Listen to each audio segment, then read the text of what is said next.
জলপ্ৰলয়ে উজনি শেষ কৰি যোৱাৰ পাছৰ জিয়া ছবি এয়া। ঘৰবোৰ আৰু ঘৰ হৈ নাথাকিল, সপোনবোৰ আৰু সপোন হৈ নাথাকিল, তছনছ হৈ গ'ল সকলো।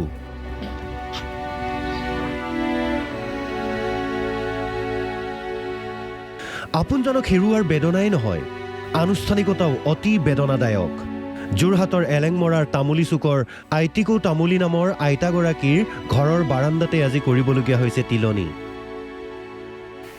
খৰি দিবলৈ 4জন মানুহৰ ঠাইত এখন কলগছৰ ভূৰত টানি টানি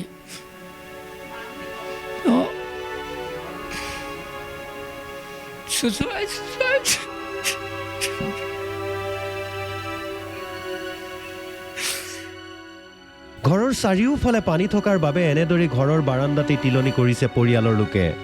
প্ৰলয়ংকাৰী বানৰ মাজতেই বাৰ্ধক্যজনিত কাৰণত মৃত্যু সাৱটি লৈছে আইতাগৰাকীয়ে। তাৰ পাছতেই কলগছৰ ভূৰত উঠাই ৰাইজে শ্মশানলৈ লৈ গ'ল 106 বছৰীয়া আইতাগৰাকীৰ মৃতদেহ।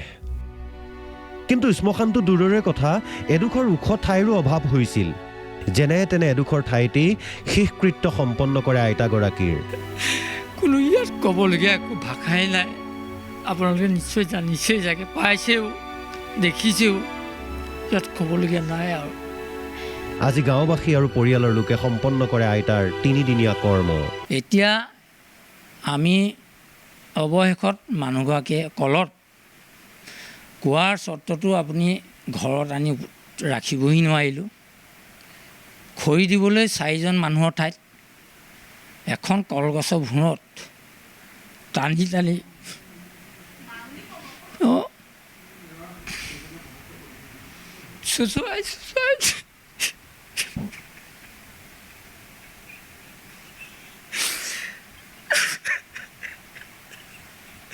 হয়, আচলতে খুব দুখৰ কথা, খুব দুখৰ এখন আমি চবে দেখাইছোঁ। এয়াই বানপানীৰ মাজত আচলতে ৰাইজৰ চিৎকাৰ, পৰিয়ালৰ হাহাকাৰ, খুব এটা দুখৰ ছবি। কোনো ইয়াত ক'বলগীয়া একো ভাষাই নাই। আপোনালোকে নিশ্চয় চাগে পাইছেও, দেখিছেও, ইয়াত ক'বলগীয়া নাই। কাহানিও নেদেখা, কাহানিও নুশুনা বানে বহু অভিজ্ঞতাই দি গ'ল যোৰহাট, শিৱসাগৰ, নাজিৰাৰ ৰাইজক। যোৰহাটত যদি বানৰ মাজতেই শতায়ু গৰকা আইতাৰ শেষকৃত্য সম্পন্ন কৰিলে, নাজিৰাত প্ৰাণৰ মমতাত গছৰ ওপৰত উঠি জীৱন ৰক্ষা কৰিলে 4জনকৈ লোকে।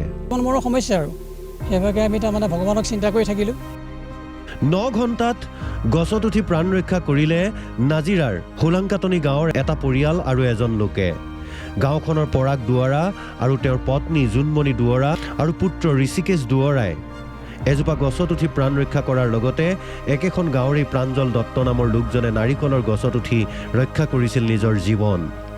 19 জুলাইৰ ভয়াৱহ সময়ৰ অভিজ্ঞতা শিয়ৰি উঠিল ভুক্তভোগী। সন্মুখৰ পৰা তেওঁলোকে দেখিছিল মৃত্যু।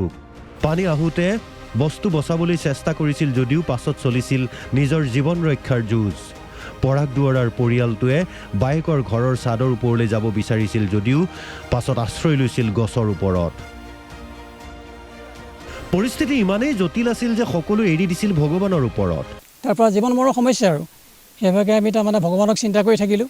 ভগৱানক সৰ্বস্ব এৰি দিলোঁ। তুমি কৰিছিলা কি ক'লে? ভিডিঅ' নাই কৰা। আমাৰ লগত মোবাইল দুটা যেনে তেনে আনিছিলোঁ, এটা তিতি থাকিলে, তাৰ পৰা আপোনাৰ ইটো তাৰমানে যেনে তেনে বাচিলে। তাৰ যোগেদি আমি আৰু কণ্টেক্ট কৰি আছোঁ কাৰোবাৰ লগত। আপোনাৰ ভাল নামটো কি? মোৰ পৰাগ দুৱৰা। ভয় লাগিছিলে? ভয় লাগিছিলে, মা দেউতাকো হেৰি আছিলে, তেনেকৈ বচাৱা কেনেকৈ বাচিম সেইটোৰ ওপৰত আমি চিন্তা কৰিছিলোঁ। সুত বহুত আছিলে, তাৰপিছতে তেনেকৈ কেনেকৈ জীৱন ৰক্ষা পৰিব ভয় খাইছিল সকলোৱে। অসহায় হৈ পৰিছিল পৰিয়ালটো। কি ক'ম আৰু এতিয়া সঁচা কথা ক'বলৈ গ'লে আমি 3জন বহুত অসহায় পৰিছিলোঁ। ইজনে ইজনৰ মুখলৈ চাব নোৱাৰা অৱস্থা। ল'ৰাটি হৈছে এইবাৰ 10ত। সিওতো পঢ়াৰ আগুৱাই যোৱাৰ এটা ইচ্ছা আছিল।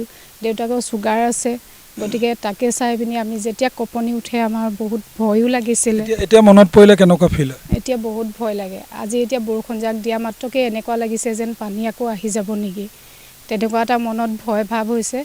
তাই আমাৰতো এতিয়া ঘৰ দুৱাৰত একো নায়েই। একে গাঁৱৰে প্ৰাঞ্জল দত্ত নামৰ এইজন লোকে 9 ঘণ্টা ধৰি উঠি আছিল নাৰিকলৰ গছত। বাঢ়নি পানীৰ সোঁতে উটুৱাই লৈ গৈছিল এইজন লোকক। যেনে তেনে নাৰিকল গছৰ পাতত ধৰি উঠি গৈছিল ওপৰলৈ। অৱশ্যে 9 ঘণ্টাৰ মূৰত লোকজনক উদ্ধাৰ কৰে SDRF-এ। নিজে আহি মই এই গছজোপাত ধৰিছিলোঁ। এইজোপাটো খুব পিছল গছ, নোৱাৰিলোঁ, তাত উঠিবলৈ কোনো সুবিধা নাই। সেইফালে দি আহি মই নাৰিকল গছজোপা পাতটোত থাপ মাৰি মই ওপৰত উঠিছোঁ। কেইঘণ্টা থাকিলে? 9 ঘণ্টা, প্ৰায় 9 ঘণ্টা।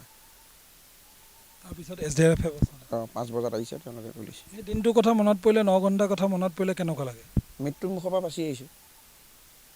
ৰাতিটোতো চবকে চিঞৰিয়ে আছোঁ বচাবলৈ, তাহাঁতেও চেষ্টা কৰিছে, কিন্তু SDRF বাহিনী আহিব নোৱাৰিলে। নোৱাৰে, আহিব নোৱাৰিলে। কিমান ফুট মান উঠিছিলে পানী? পানী আপোনাৰ দাগ এইটো, লেভেলটো এইটো প্ৰায় আপুনি 8 ফুট ধৰক। শিৱসাগৰৰ চেতিয়া গাঁৱত বানৰ তাণ্ডৱ কি আছিল বৰ্ণনা কৰিলে এইগৰাকী মহিলাই। পানীৰ সোঁতৰ শব্দ শুনি ধুমুহা বৰষুণ বুলি ভাবিছিল মহিলাগৰাকীয়ে। সোঁতটো যিটো একদম কাও খুৱাই বয়, মই ধুমুহা বুলি চাইছোঁ। ল'ৰাটোৱে কৈছে নহয় বোলে পানী সোঁতৰ হেৰি একদম ধুমুহা দি আহিছে, এইতে বাগৰিছে ৰাস্তাত। ক'ত আছিলে তেতিয়া? মই ভিতৰত আছোঁ। মই ধুমুহা আহিছে, বৰষুণ আহিছে বুলি ভাবিছোঁ। ল'ৰাটোৱে কৈছে নহয় বোলে এইটো পানী চাউণ্ড, এইটো চাউণ্ড কোনোদিন শুনা নাই, এইবাৰহে শুনিছোঁ। এনেকুৱা কেনেকৈ বাচিলে আপুনি? বাচিলে কেনেকৈ? মই ঘৰত আছিলোঁ, এই ৰাস্তাটোত কৈছে চব ৰাস্তাত, মানে এই চাউণ্ডটো মানে ৰাস্তাত দিছে, এইতে পানী বাগৰিছে ৰাস্তাত দিছে। মই ঘৰৰ পৰা ভয় লাগিছে, এনেকুৱা চাউণ্ড নাই শুনা আনকালে। এনেকুৱা বান দেখিছিলে? এনেকুৱা বান দেখা নাই, আৰু এই চাউণ্ডটোৱে শুনা নাই। চাউণ্ডটো শুনিলেই ভয় লাগে। শিৱসাগৰৰ পৰা ইৰছাদ উল্লাহ আৰু যোৰহাটৰ পৰা চন্দন কলিতাৰ ৰিপৰ্ট, অসম লাইভ 24।